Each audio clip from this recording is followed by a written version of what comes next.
क्या आप जानते हैं कि फैक्ट्री में मैदा बनता कैसे है, कौन सी चीज से इसे बनाते हैं और मैदा खाने से क्या नुकसान होता है सब कुछ। चलिए आज हम आपको इस वीडियो के जरिए बताते हैं।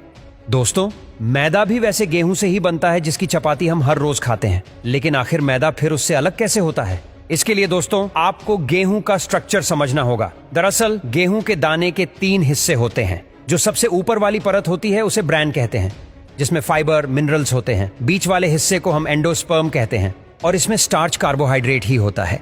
गेहूं के सबसे नीचे वाले हिस्से को जर्म कहते हैं, जिसमें विटामिन मिनरल्स होते हैं।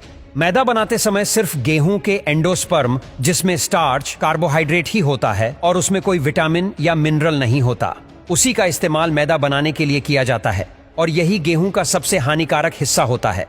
अब आइए आपको फैक्ट्री में मैदा कैसे बनता है इसे समझाते हैं। दोस्तों, सबसे पहले गेहूं की लैब टेस्टिंग होती है, जिसमें गेहूं का मॉइस्चर वगैरह चेक होता है और उसके बाद गेहूं की प्री क्लीनिंग प्रोसेस शुरू होती है, जिसमें गेहूं को घूमते हुए ड्रम जैसी छन्नी से गुजारा जाता है और गेहूं में से अनचाही चीजें जैसे कंकड़ या रस्सी को अलग कर लिया जाता है। इसके बाद दोस्तों गेहूं ग्रेविटी क्लीनर में पहुंचता है, जहां पर एक के ऊपर एक कई सारी तिरछी छन्नी लगी होती हैं और ये गेहूं में से अन्य फसलों के दाने या डंठल आदि को साफ कर देती हैं।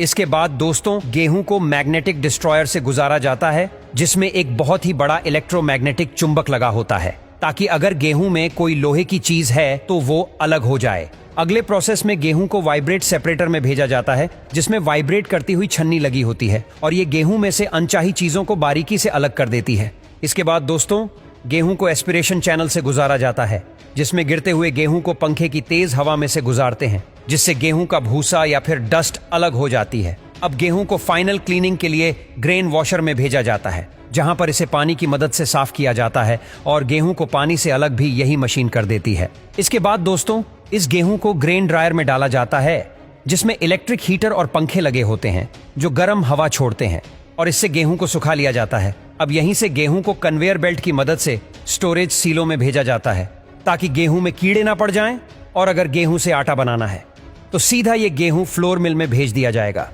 लेकिन हमें तो मैदा बनाना है और इसीलिए इस गेहूं का मॉइस्चर बढ़ाने के लिए इस गेहूं को टर्बोलाइजर डंपर में भेजा जाता है, जहां पर गेहूं को पानी में मिलाकर मिक्स कर लिया जाता है। इसके बाद गेहूं को 10 से 12 घंटों के लिए होल्डिंग टैंक में रखा जाता है, जिससे गेहूं के बाहर का ब्रैन लेयर सख्त हो जाता है, जबकि अंदर का एंडोस्पर्म फूला रहता है। इस तरह से दोनों के टेक्सचर में आया डिफरेंस मैदा बनाने के लिए बहुत इंपॉर्टेंट है।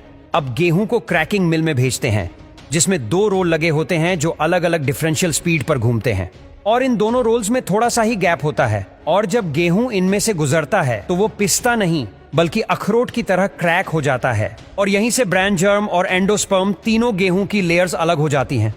अब इन तीनों लेयर्स के मिक्सचर का पाउडर बन गया है और इस पाउडर को प्योरीफायर से गुजारा जाता है, जिसमें अलग अलग होल साइज की छन्नी लगी होती है। अब एंडोस्पर्म हल्का होता है और इसीलिए वो नीचे जालियों से जाता हुआ जमा हो जाता है, लेकिन जर्म और ब्रैन गर्म हवा से ऊपर ही रह जाते हैं। दोस्तों, अभी जो नीचे एंडोस्पर्म जमा हुआ इसे लोग सूजी कहते हैं, जिसे लोग हलवा बनाने के लिए इस्तेमाल करते हैं। इसके बाद सूजी को ऐसी मशीन में डाला जाता है जो सूजी के पार्टिकल्स को 20 माइक्रोन तक पीस सके, जिससे हम लोग मैदा कहते हैं। और पिसने के बाद अब हमारा मैदा बनकर तैयार हो चुका है। तो दोस्तों ये थी मैदा बनाने की पूरी प्रोसेस।